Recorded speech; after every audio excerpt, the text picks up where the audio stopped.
Hey, it's the Nerdy Sports Fan, and we're into Week 9 NFL action. So this is going to be the first week of the Nerdy Sports Fan Weekly doing power rankings. So definitely check that out. But let's get into the game here.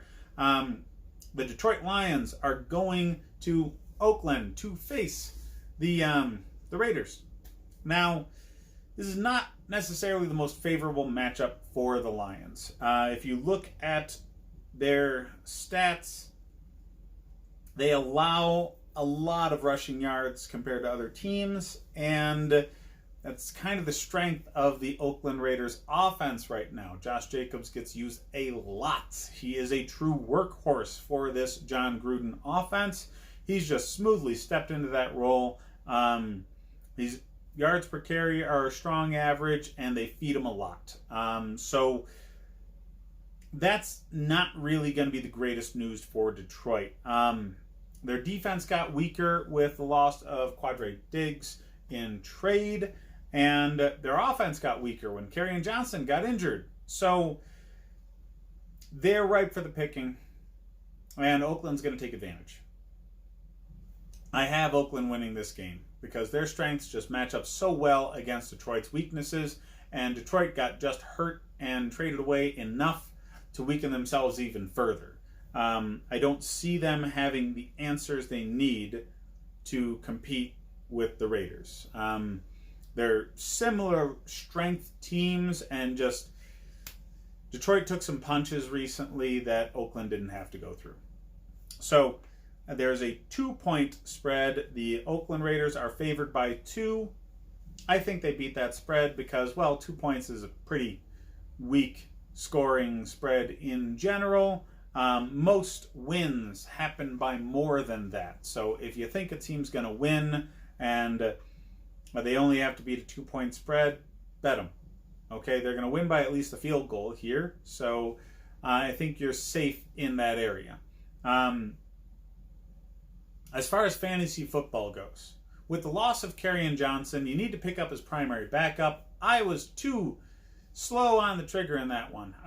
So he's definitely not available in most leagues already, but if he's available in yours, scoop him up.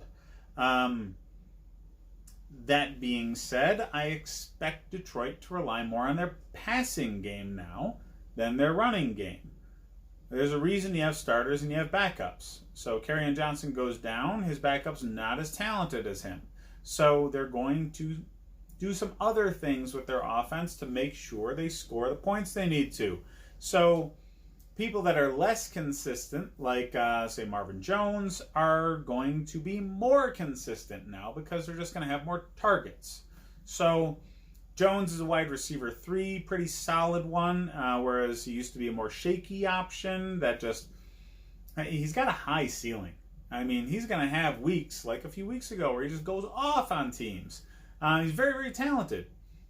He just doesn't see the targets. Now with the Kerryon Johnson injury, he's going to see more targets. So his consistency level goes up.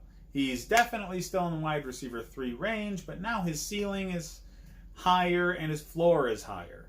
So I don't expect like the 4-ish point performances that you get disappointed by with him as frequently during the Kerryon Johnson injury.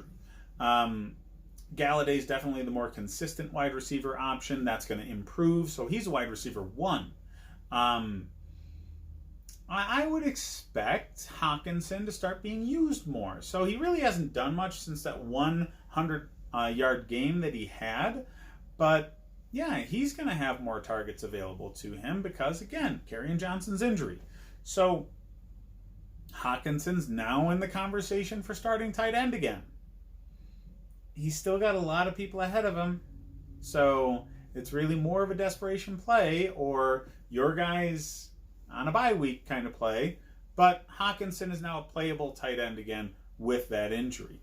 Matt Stafford never went anywhere. Okay, he's fantasy gold all the damn time. He just puts up points in fantasy football. There's always a lot of yards, always a lot of completions, and always a handful of touchdowns. So as much as he is not a winning quarterback as far as playoffs and Super Bowls go, he's a great stat monster. He really is. So don't even think about benching him. Now, his numbers are only going to improve because the running game is going to become less consistent. He's going to have to throw much, much more, and he's got the talent to deal with that. So, yeah, Matt Stafford got a huge boost. He's a QB1 now. The Raiders are going to rely on Josh Jacobs. He's got a weak run defense in front of him, so he's a running back 1. He's one of the best running back plays of this week.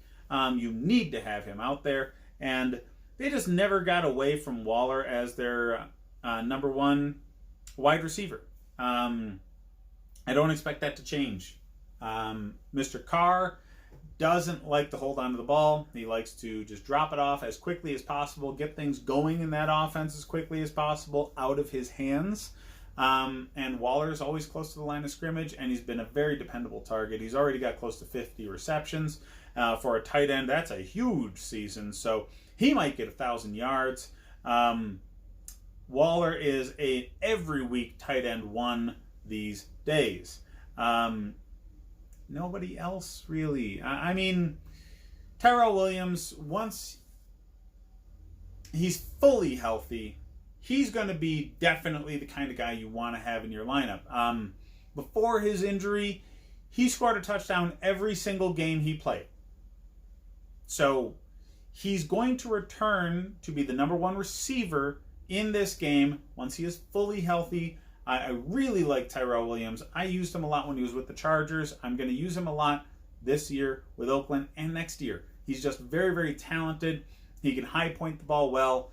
He doesn't get a lot of targets, but when he does get targeted, he is jumping over multiple corners and safeties to grab touchdowns. That's all the man does.